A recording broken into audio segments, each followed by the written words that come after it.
friend who speaks gobbledygook is meeting us. Before he arrives, perhaps you could tell me why we're here? Of course. Unfortunately, presenting Ranrock with the Helmet of Urtkot did not have the effect I'd hoped.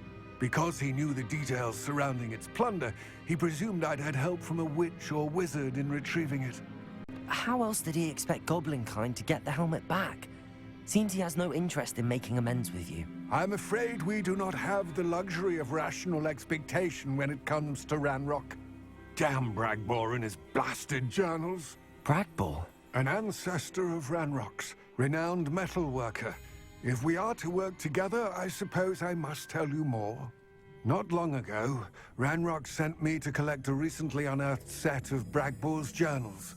They described repositories that Bragbor had been commissioned to build for a group of witches and wizards. What do you mean, repositories? Large, magically fortified receptacles crafted from goblin metal.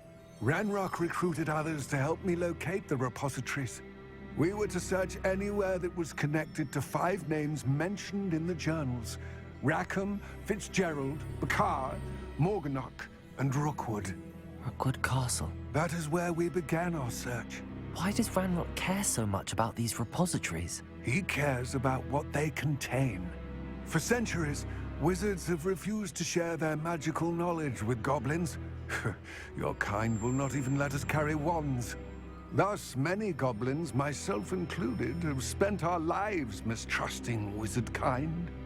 Ranrock was convinced that the repositories contained a magical power that wizards wanted to keep for themselves. He is determined to take it for goblin kind. But Here comes my friend Amit. Probably best to continue our conversation later. Greetings, Lord Cock. It is an honor, sir. You speak gobbledygook. Oh, Bagalio. Enough. Please do not tell me that was meant to be gobbledygook. Yes. Perhaps my pronunciation was a bit off. I imagine certain dialects differ. Pronunciation is not the issue. I barely recognize that as language. I trust you can read gobbledygook better than you can speak it? I can, Sir Lodgok. Just Lodgok. Thankfully, we only need someone who can decipher written plans, since I cannot join you in the mine. What written plans? And why can't you come with us? We need some idea of what Ranrock knows or is plotting. I suspect a careless loyalist may have left plans behind.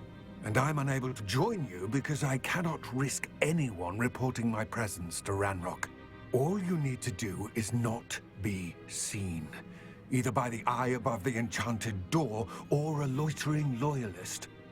What else should we know about the enchanted door? The door will not open while the eye can see you. You and your friend must be invisible to it to gain access. From what I know of wizard magic, that shouldn't be too difficult to achieve. Amit and I can do this. I will await your return. That wasn't so bad, was it? It was. It really was. I'm afraid I've had enough adventure for one day. For a lifetime, perhaps. Thank you, Amit. I couldn't have done it without you. Now, if you don't mind, I'd like to have a word with Lodgok. Understood? I'll leave you to it. Your goblin secrets are safe with me, but I get to write the book about this escapade someday. They're building enormous drills. We found their plans. Ranrock must be searching for the repositories. I fear you are correct. Other than Rookwood Castle, however, I do not know where else he plans to search. I've been wondering about something else you said before we entered the mine. Yes? If you share Ranrock's views, then why are you helping me? I expected Rookwood Castle to be deserted when I arrived to begin my search. So was surprised to find a witch there who had set up a sort of improvised research site. She was studying something so intently that she almost didn't notice me. When she looked up, I thought she would react with fear or disdain. But instead she did something that I will never forget. Without a moment's hesitation, she smiled and asked me to sit with her. She She told me that she was a researcher and showed me a small, oddly shaped container with a strange symbol on it. She was certain it was made of goblin metal, but was unable to open it. She wanted to work together. Miriam. Yes. But how did you... Professor Fig's wife. He told me of her research, and I know of the container. Ah. The reverence with which she talked of goblins and their intelligence and skill, it caught me entirely off guard. I'd never been treated with such respect by a witch or wizard.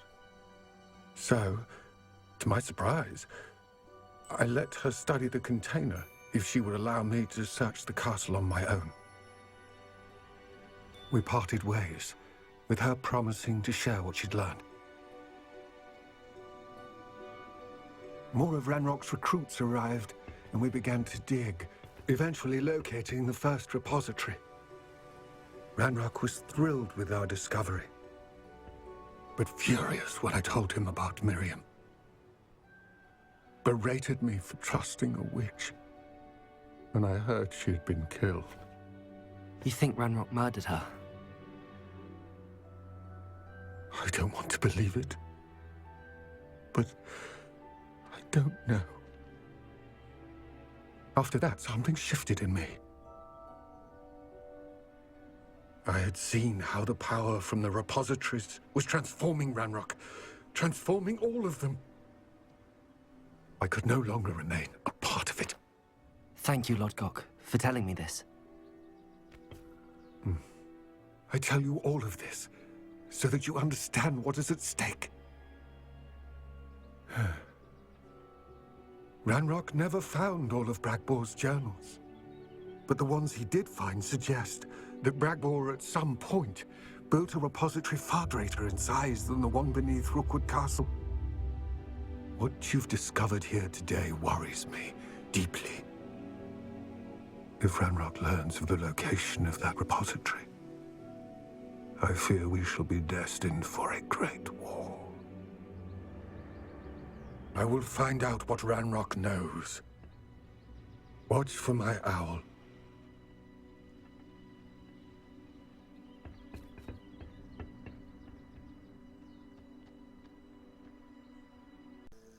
There you are. You were in such a state when you left. The poachers got to my gran. Someone recognized me in Horntail Hall and they got to her. What do you mean? Is she all right? She's fine, thank goodness. But they were at her house, our house. They assumed I'd sent the egg there.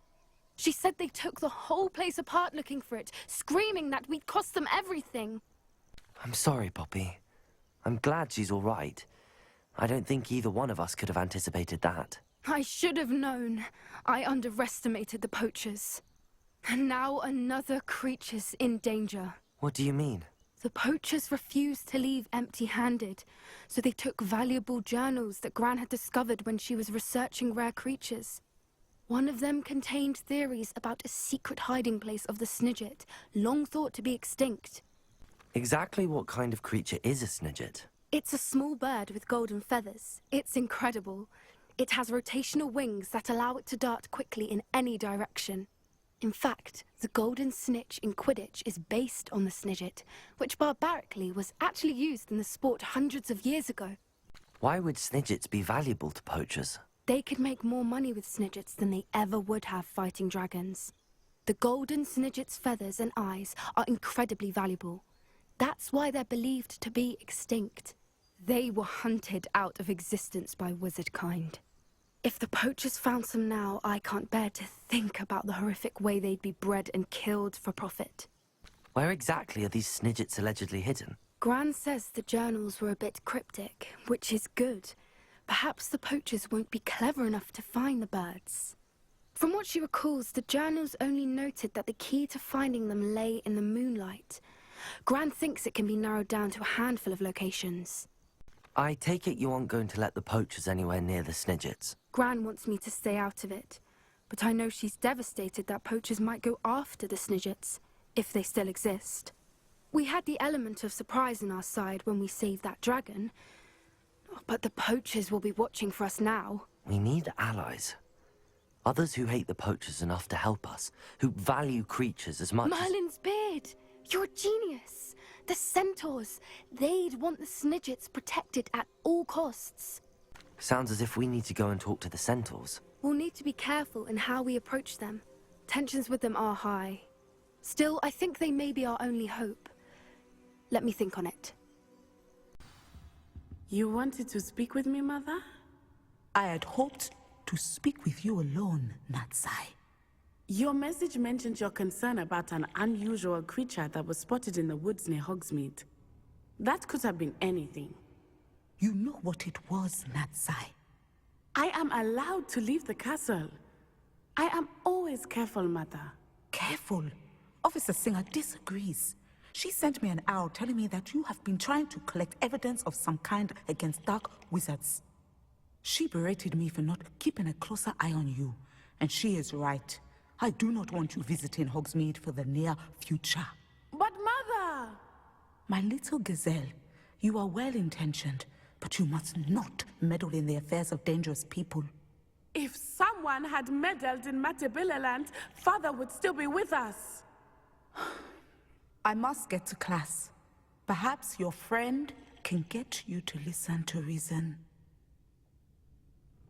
So frustrating. She never listens to me. She called you her little gazelle. Is that a term of endearment where you're from? It is specific to me. I am the unusual creature in Hogsmeade she mentioned. Self-transfiguration is not taught at Hogwarts, so I am gently discouraged from practicing it. However, I am an animagus, and it is in my gazelle form that I have been able to wander the Highlands rather freely until now, much to my mother's chagrin. That is how I managed to spy on Rookwood and Harlow. Were you born an animagus, or did you learn to become one? Animagi are not born. The process is quite elaborate. It involves holding a mandrake leaf in one's mouth for an entire month, then placing the leaf in a crystal vial so that it is imbued with moonlight, then adding one of your own hairs. And that is just the beginning. Self-transfiguration is common among students at Wagadu, but Professor Weasley considers it much too dangerous to teach at Hogwarts. Can you choose what form your animagus will take? Oh no, a person's animagus form is determined by their personality. My mother is convinced that my form is a gazelle because I adapt well to any situation. I believe it is because I can sense danger and keep my wits about me. How does it feel to transform into an animal? Well, the first time it can be a bit unnerving. I felt a kind of searing pain and a strong double heartbeat. But it gets easier the more you do it. I no longer feel any pain, and I must say, I find a sense of comfort in the double heartbeat. And I love being able to view the world from a different perspective. Now the nickname makes sense. What an extraordinary ability to have. It is. I love transforming, but Mother is less enthusiastic about it. She says that no creature, especially one as rare as a gazelle, should be bounding about where poaching has become so prevalent. She claims that she has foreseen tragedy befall me in my gazelle form. But she has used her sight to control me too many times. I no longer believe it. She's concerned for your safety. It may be best for you to stay away from Hogsmeade for now. That may be safe, but I do not believe that it would be best. Do you? You could have fled the moment you discovered that Rookwood, Harlow, and Ranrock were after you, but you did not. I choose to act as you have. I must deal with Rookwood and Harlow, not hide from them. My mother cannot know where I am all the time.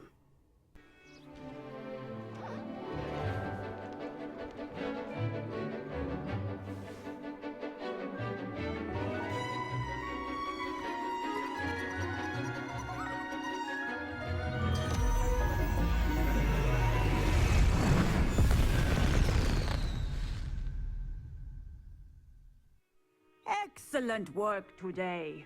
Class dismissed. Ugh.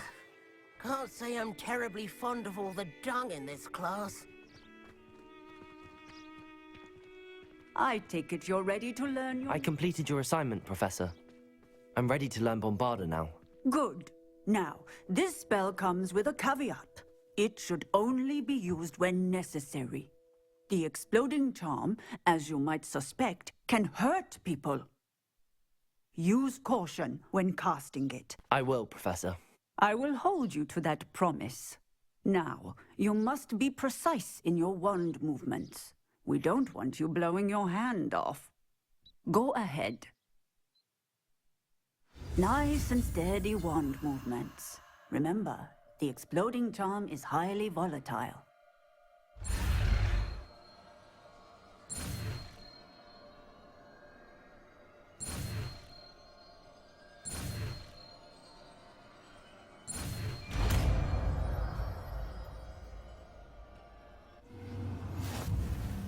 Well done.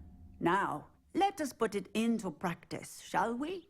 Revelio. Go ahead and try it on the pumpkins.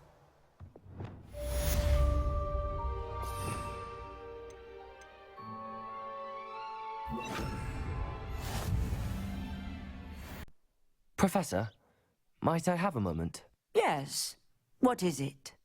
I was wondering what inspired your interest in magical beasts. Are you considering some sort of profession in the field?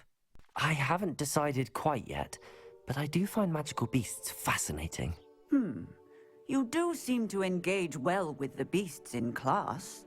I believe that when choosing a path, particularly of a scholarly nature, one must take into account both one's enthusiasm for a particular subject, as well as how one may best serve the students to whom one is obligated to both inspire and teach. Of course, Professor.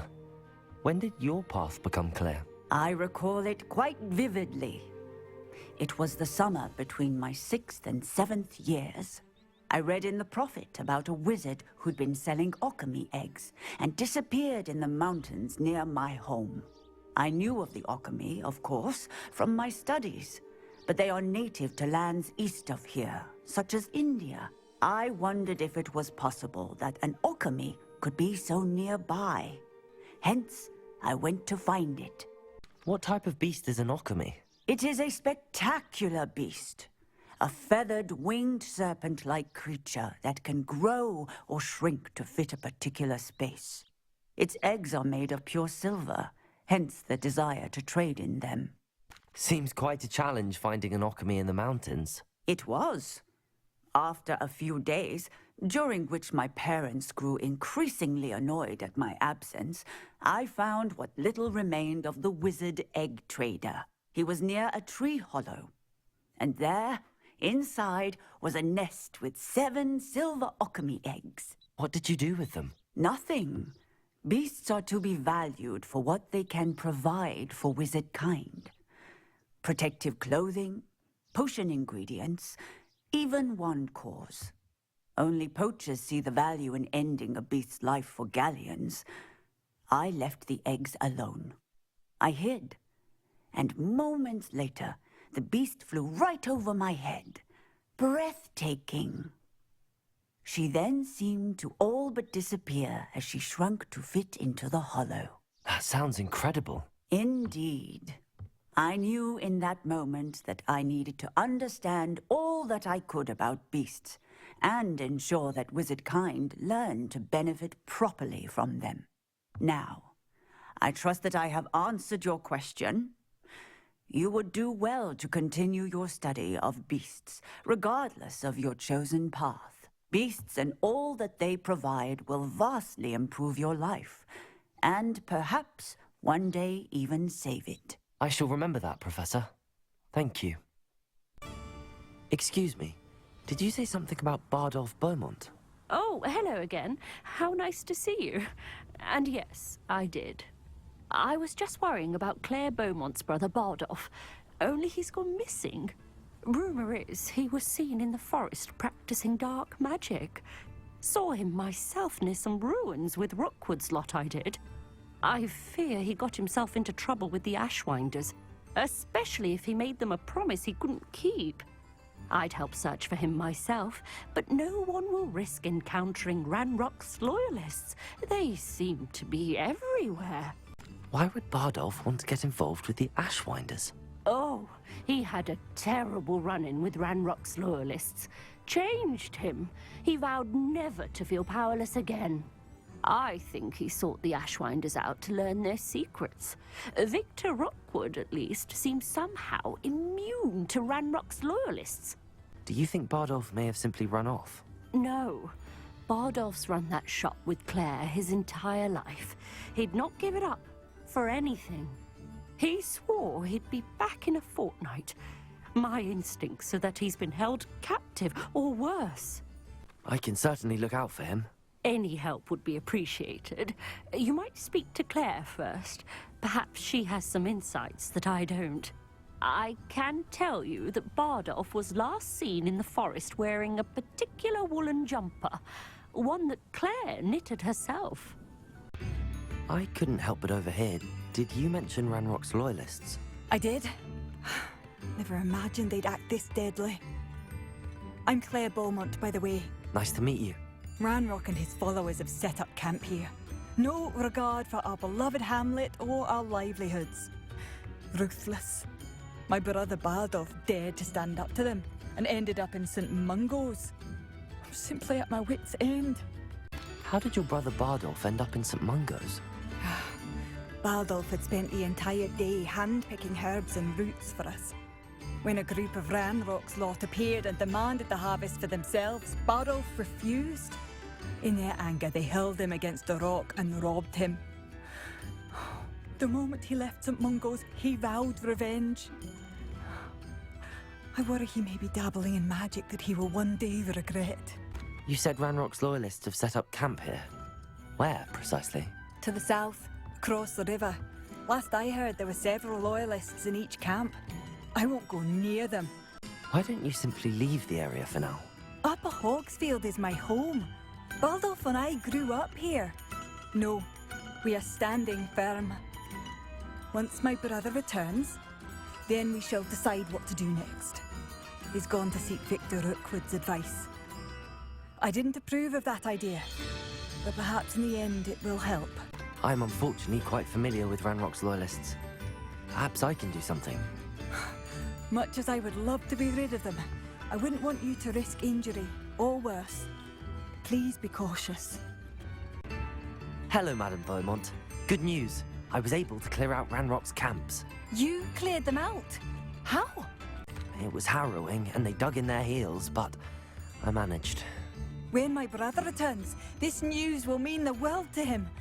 You saved our hamlet, my young friend. This will not be forgotten. I fear for other hamlets, truly. Ranrock and his lot are unlike any goblins I've ever seen. Thank you for passing through. New instruments are expensive, you know. It's Revelio.